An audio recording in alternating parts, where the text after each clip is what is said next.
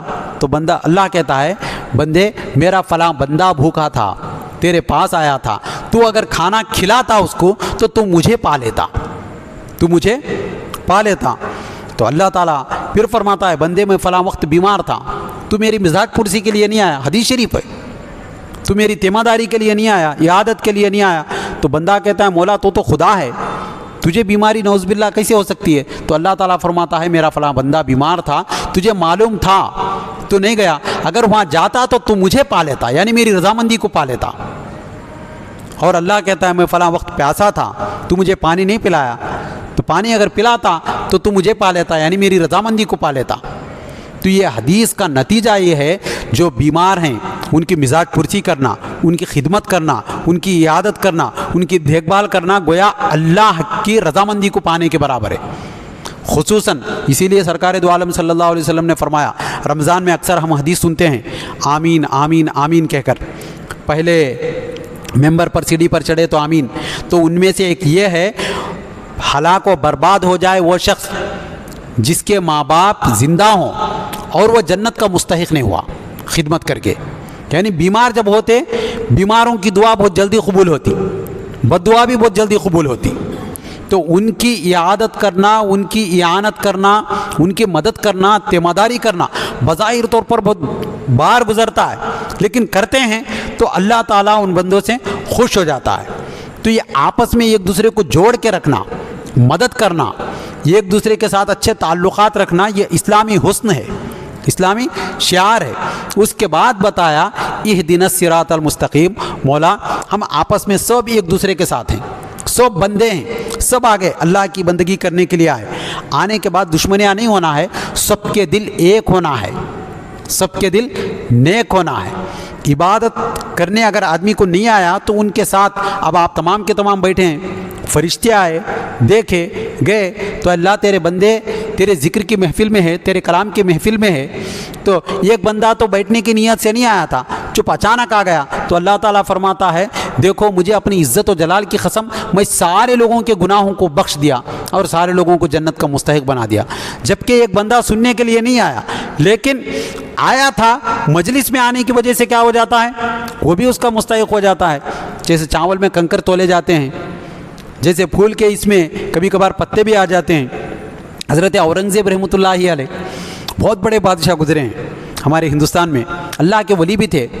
ان کے پاس ایک بہروپیہ آیا، بہروپیہ یعنی روپ بدل کے آنے والا، آ کر کہنے لگا حضور میرے پاس ایک فن ہے، میں ہمیشہ اپنے چہرے کو بدل سکتا ہوں. پہلے بدل کے آتے تھے لوگ، جاسوس بن کے آتے تھے، بہروپیہ بن کے آتے تھے، آپ مجھے نہیں پہچانیں گے ایسا روپ ہے میرے اندر. تو آپ نے کہا نہیں میں آسام سے پہچان لیتا ہوں. تو اس نے کہا اگر آپ مجھے نہیں پہچانے تو مجھے انعام دینا پڑے گا. تو آپ نے کہا اچھی بات ہے. وہ جب بھی ہفتے میں 2 ہفتے میں ایک بار آتا، الگ الگ روپ میں آتا، الگ الگ شکلوں میں آتا، الگ الگ لباس میں آتا، الگ الگ لبادے میں آتا. آتے ہی آپ کہتے 2 دینار دے دیتے، نہیں پہچان گیا تو ہے فلاں ہے، تو واپس چلے جاتا. ایک مرتبہ 3-4 مہینے ہوا آیا نہیں، کئی بار آیا، پہچان گئے، تو 3-4 مہینے کا وقفہ ہو گیا. اب مدتیں گزر گئی. حضرت اورنگزیب رحمۃ اللہ علیہ ایک جنگ کے لیے لشکر کو تیار کر کے نکلے. جا رہے تھے، اچانک جنگل میں ایک بڑا پہاڑ کے غار میں ایک بزرگ بیٹھے ہوئے ہیں. لوگ جا رہے ہیں، لوگ کیا بول رہے ہیں، مستجاب الدعوات ہے، یعنی یہ جو بھی دعا کرتے ہیں ان کی دعا قبول ہو جاتی. لوگوں کے آمد و رفت کی کثرت ہے. آپ دیکھیں، آپ اولیاء اللہ اور علماء، صلحاء، اصفیاء، متقی لوگوں کے بڑے شہدائی تھے. آپ دیکھیں اگر اللہ کے ولی ہیں تو جا کے زیارت کر لے کے جائیں گے.